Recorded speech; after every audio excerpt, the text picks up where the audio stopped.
Greetings, Fright fans, and welcome to day 17 of our Edgar Allan Poe Down, our Halloween countdown of films based on the works of Edgar Allan Poe. You know, I mentioned a couple of nights ago that you guys should definitely find some time to read some Poe, and that's exactly what I've been doing lately myself with my collected works of Edgar Allan Poe. Any of you guys have this same collection out there?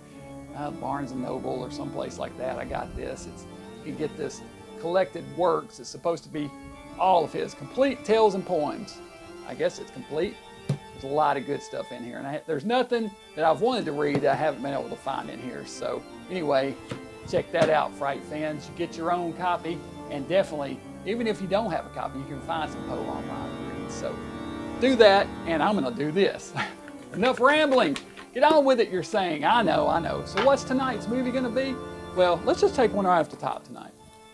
Tonight we're going to look at my anthology love for anthology films continues with Two Evil Eyes. This 1990 anthology film is a collaboration between two of horror's greatest directors, George Romero and Dario Argento, each directing a story based on the works of Edgar Allan Poe. The first story is The Facts in the Case of Mr. Valdemar and was written and directed by George Romero. It stars Adrienne Barbeau as Jessica, the wife of elderly millionaire Ernest Valdemar, played by Bingo O'Malley.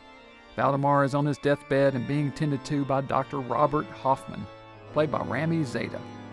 Jessica and Dr. Hoffman are having an affair and intend to split the estate once Valdemar passes. Hoffman is keeping Valdemar under a hypnotic trance, forcing him to sign altered wills leaving all the money to Jessica, much to the chagrin of the family lawyer played by E.G. Marshall. However, before they can collect, Valdemar dies. But since he's in a trance, his soul is still alive in the corpse of Valdemar. The second story is The Black Cat, directed by Argento. Harvey Keitel stars as Rod Usher, an alcoholic crime photographer who lives with his girlfriend, Annabelle, played by Madeline Potter. She brings home a black cat one evening, which takes an immediate disliking to Rod. During a photo shoot one day, he strangles the cat while photographing its death. He uses those photos, along with grisly crime scene pictures, to sell a book of his photos. Annabelle is upset over the disappearance of the cat and suspects Rod of killing it. Their relationship deteriorates, especially when Annabelle learns of the book.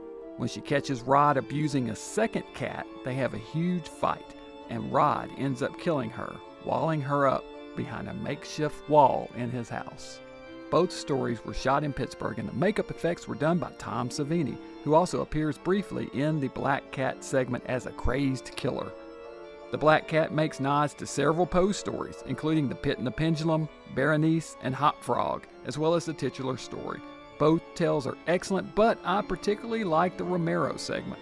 It felt just like an old EC comic story, of which Romero was a huge fan with its sense of moral justice. There are a lot of Romero alumni in his segment, and the homes used in both segments are gorgeous. Definitely worth checking out. I know I covered this one a few years ago in my anthology countdown, just like I did Tales of Terror from a few nights ago, but they're both perfect Edgar Allan Poe movies, and hey, you got to get some anthologies in this countdown. So, Two Evil Eyes. I mean, you got Dario Argento and George Romero, two of the greatest directors of all time. I'm especially fond of both Romero and this Romero story. Of the two, I think the Romero story is my favorite. So definitely check those out. We're going to go 4 Ravens out of 5 for this one. So, Two Evil Eyes. Check that out, and be sure and join us back here tomorrow night, Fright fans. We'll keep this Edgar Allan Poe Down going. Until then, stay mad.